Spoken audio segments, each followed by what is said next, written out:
Hey, Brett Contreras here, and just wanted to film a video showing everything about the glute ham raise. So this one I got from Elite Fitness.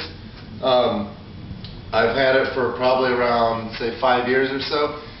So I've kind of learned all the little bells and whistles to it. But there's two different places you can adjust. You can adjust this up and down, and most powerlifters and most athletes I see will have it down here, and I've never liked having it down here. I've always liked having this foot plate up as high as you can. I've always felt it more in my hamstrings, which actually makes sense when you think about it, because up top the angle allows for a little bit more constant tension. Not much, but I've always liked having it up here. And then you can also play with the lever length right here. Now, if I have it closer to the pad, then my knees will be up here. For some people, they can't tolerate the stress, just the physical trauma that it puts on their knees. But I can do this, but this would extend the lever length because my knees are now here, and I wouldn't be able to get as many reps. I'll show you. I'll show you what that looks like. So if I'm way out here, now look how far my knees are. Now from here, it's really hard to do a glute ham raise. So if I have it out here, I can only get like five reps. But if I put it out further,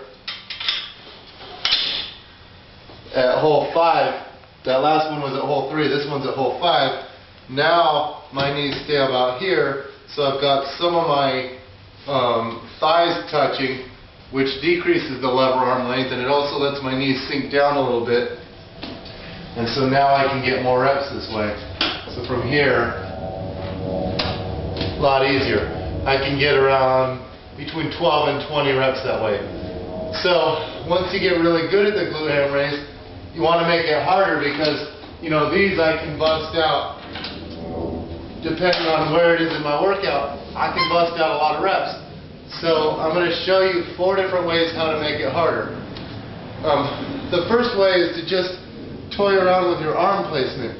If my arms are down here, I've got a lot of weight, the weight of my arms is down low, but if I move it up here or even here, that's a lot of weight you're putting further down the lever. So it's a big deal. Kind of like doing a lateral raise like this and doing a lateral raise like this is a lot harder. The further the weight is down the lever, the harder it's going to be. So I've found that from this to this is around the same difference as holding on to around a 30-pound dumbbell right here, a 20 to 30-pound dumbbell. So makes a big difference. So this would be like maybe a prisoner. You could call it like a prisoner glute ham raise, where you put your hands in the prisoner position. So here's first way to make it way harder is to just here to there.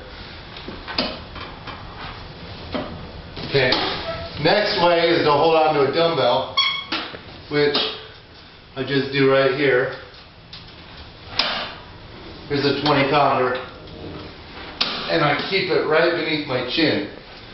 Okay, and then the final way, actually not the final way, I'll show 2 different ways, would be to put a band around your neck. This one has this nice these rings for band attachments. But the nice thing about the band is that it gives you constant tension. Up top, the glute ham raise is unloaded. So right here, there's not much tension, but up top, there's a lot. So here's the band. So right here, it's pulling me down. And then, of course, the hardest variation would be a dumbbell and a band, which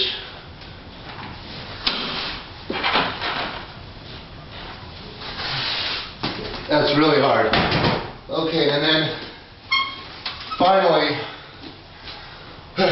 I learned this from Smitty from the Diesel Crew, but this is something I've been thinking about for a while. I just never got around to trying it. He elevated the back of the glute ham raise, put this at an angle. I have another video on my YouTube page that shows this, and he does too.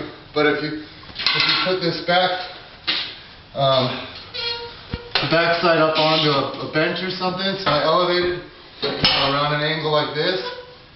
And then what that does is it puts, now you're at an angle, so as you come up, there's constant tension here. The only problem with the glute ham raise is that right here, it's pretty much unloaded on my hammies. My hammies aren't doing much. You know, my low back is trying to extend to keep me more upright, but if you have this at an angle, now you have constant tension, and it's a lot more effective exercise. I've found that if I can do around, say, 3 sets of 12 at the end of my workout, if I do it at the beginning, I could probably get 3 sets of 20.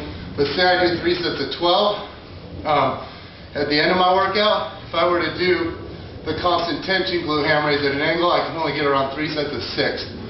So it makes it that much harder, and you feel it a lot more in the hammies. So anyway, that's all about the glute ham raise. Hope you liked it.